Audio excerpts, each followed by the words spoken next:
Hice esta foto el 2 de julio de 1980 en Afganistán, 6 meses y medio después de la intervención soviética. Era muy difícil conseguir un visado de periodista, así que me hice pasar por empleado de un tour operador. Era importante cubrir ese conflicto porque existía un síndrome de Vietnam. La gente se preguntaba si el gigantesco ejército rojo iba a atascarse en el Senegal afgano, como le había sucedido al ejército estadounidense en Vietnam.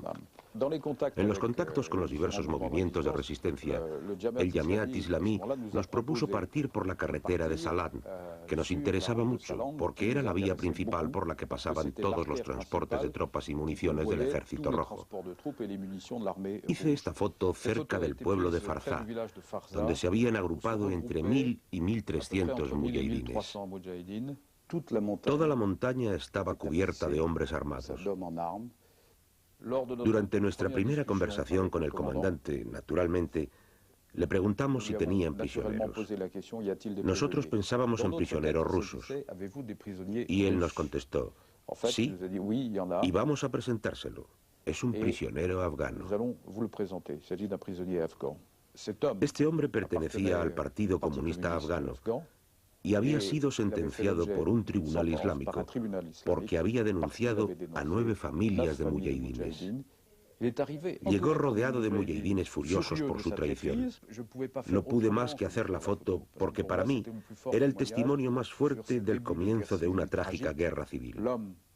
Ese hombre es el punto de convergencia de todo el odio del pueblo afgano hacia los comunistas que por entonces tenían el poder. Diciembre de 1979. La Unión Soviética invade Afganistán para mantener al régimen comunista instaurado tras un golpe de Estado. La intervención es condenada por Naciones Unidas.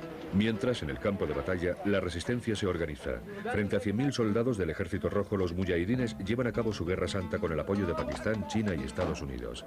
La aventura militar precipitó el final del Imperio Soviético. Cuando en febrero del 89 Moscú decide retirarse, el conflicto ha dejado 13.000 muertos del lado soviético y una cuarta parte de la población afgana en el exilio. El 28 de abril del 92, los mujahidines liberan Kabul, pero surgen divisiones entre los vencedores causadas por diferencias políticas y étnicas. En septiembre del 96, los talibanes toman la capital y ahorcan al expresidente comunista Najibullah. Formados en las escuelas religiosas pakistaníes, los estudiantes de teología siembran el terror en un país devastado por 20 años de guerra.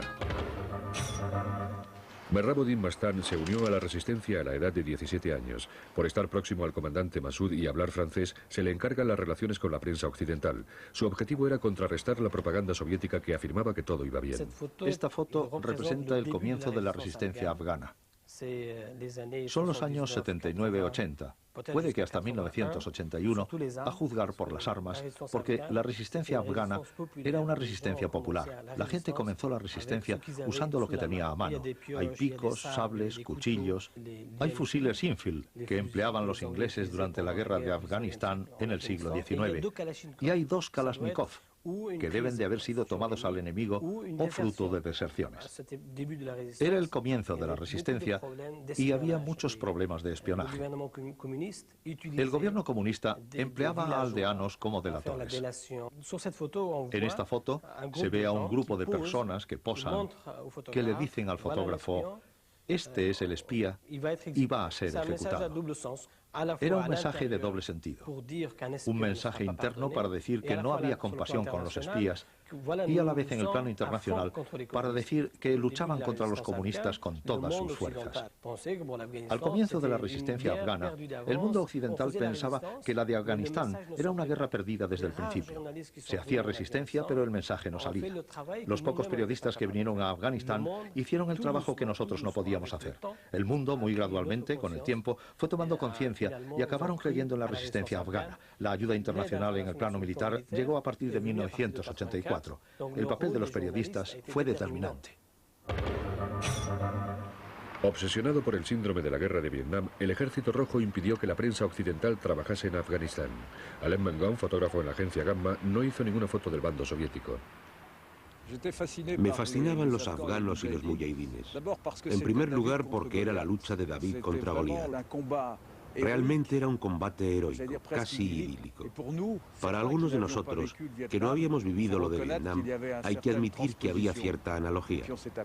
Luego nos dimos cuenta de que se multiplicaban los conflictos, que resurgían con fuerza las guerras tribales tradicionales. No nos equivocamos con los mujahidines, sino más bien con los que los dirigían. Fue una decepción, porque el pueblo afgano fue víctima de un engaño por parte de los occidentales y en algunos casos de sus propios jefes. Ahora es el reino de los talibanes. Nos damos cuenta de que los periodistas se han marchado y es aún peor, porque estamos dejando que los afganos se hagan pedazos.